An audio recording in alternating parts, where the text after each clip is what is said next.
एक घने जंगल में चुलबुल कबूतरी अपने पति के साथ रहती थी। उसका एक बेटा था जिसका नाम बंटी था। वो शहर में नौकरी करता था। फिर उसने एक टुनटुनी नाम की चिड़िया से शादी कर ली। फिर वो टुनटुनी को लेकर अपने घर आता है।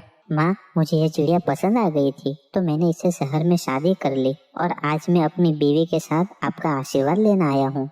मैं तुम्हें आशीर्वाद दूं? हमने इतनी परेशानी और इतनी मुश्किल उठाकर तुम्हें शहर में पढ़ने भेजा था और आज तुम्हारे शहर में अच्छी नौकरी लगी तो तुमने अपनी मर्जी से शादी कर ली। तुमने पूछना तक जरूरी नहीं समझा। मेरा और तुम्हारा आज से कोई रिश्ता नहीं। फिर कभी मेरे घर में वापस मत आना। आज से तेरा कोई माँ बाप नहीं। सासू माँ, ऐसा मत बोलिए। ससुर जी, आप बोलते क्यों नहीं? आप चुपचाप क्यों खड़े हैं? सासू माँ को समझाते क्यों नहीं? टूनी चिड़िया का रोने का उसके सास और ससुर पर कोई असर नहीं होता और फिर वो उन दोनों को घर से बाहर निकाल देती है। ये सब जो हो रहा है उसकी वजह मैं हूँ। मेरी ही वजह से आपके माता पिता आपसे गुस्सा हो गए। ये मेरी ही गलती है। अपने आप को गलत समझना बंद करो। कोई बात नहीं, हम शहर में एक अच्छा सा घर ढूंढ लेंगे और वहीं पर रहेंगे। फिर बंटी कबूतर और टूनी दोनों शहर आ जाते हैं और वो दोनों किराए के मकान में रहने लगते हैं। धीरे धीरे समय बीतने लगता है। फिर टुनटुनी एक बच्चे की माँ बन जाती है। एक बार टुनटुनी अपनी बेटी को खाना खिला रही थी। तब उसकी बेटी उससे पूछती है, मम्मी, आपने मुझे बताया था ना हमारे दादाजी और दादी माँ हैं, लेकिन वो हमसे कभी मिलने के लिए क्यों नहीं आए? आएंगे बेटा, वो जरूर आएंगे। बस अभी वो हमसे थोड़ा गुस्सा है। सही समय आने पर हम तुम्हारी दादी माँ से जरूर मिलने जाएंगे। फिर इस तरीके से कुछ समय बीत जाता है और अचानक टुनटुनी के पति की तबीयत खराब हो जाती है। टोनी, मुझे तो नहीं लगता अब मैं बच पाऊंगा। मेरी तबीयत तो कुछ ज्यादा ही खराब हो रही है। अगर मैं मर जाऊँ तो तुम हमारी बेटी को लेकर दादी के घर चली जाना, वह तुम्हें जरूर माफ कर देगी। क्यों उल्टा सीधा बोले जा रहे हो?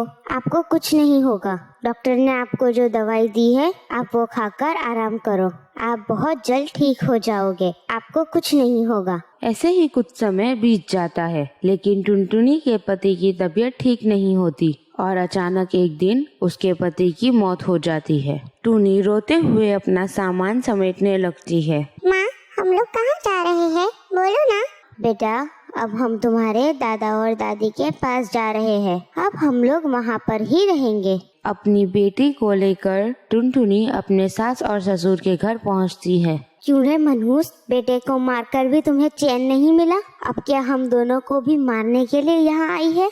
माँ जी, मरने से पहले उन्होंने मुझे आप दोनों के घर आने के लिए बोला था। ये आप ही की पोती है। मैं इसे लेकर कहाँ पर भटकूंगी? दया करिए और मुझे आपके घर में रहने दीजिए।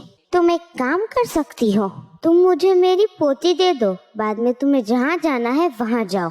टूनी की सास उस बच्ची को छीन लेती है और उसे घर से भगाने की कोशिश करती है। बस आप मुझे मेरी बेटी वापस कर दीजिए सासू माँ, फिर मैं यहाँ से चली जाऊंगी। लेकिन टूनी की सास उसकी बेटी वापस नहीं देती है। हे ऊपर वाले, ये कौन से पाप की सजा दे रहा है? मेरे पति को तो तूने मुझसे छीन लिया और अब मेरी बेटी को भी मुझसे दूर कर दिया। फिर टूनी को एक पेड़ के पास गीली मिट्टी दिखाई देती है। वो उस गीली मिट्टी से अपना घर बनाना शुरू कर देती है। थोड़े ही दिन में टूनी अपना मिट्टी का घर बना लेती है। उसके बाद टूनी अपनी सासू माँ के घर जाती है। उस वक्त उसकी सासू माँ घर से बाहर गई हुई थी और टूनी की बेटी उस वक्त घर में अकेली थी। फिर टुनटुनी की बेटी टुनटुनी को देखकर बहुत ज्यादा खुश हो जाती है। मम्मी, आप कहाँ चली गई थी? मैंने आपको कितने दिन से नहीं देखा।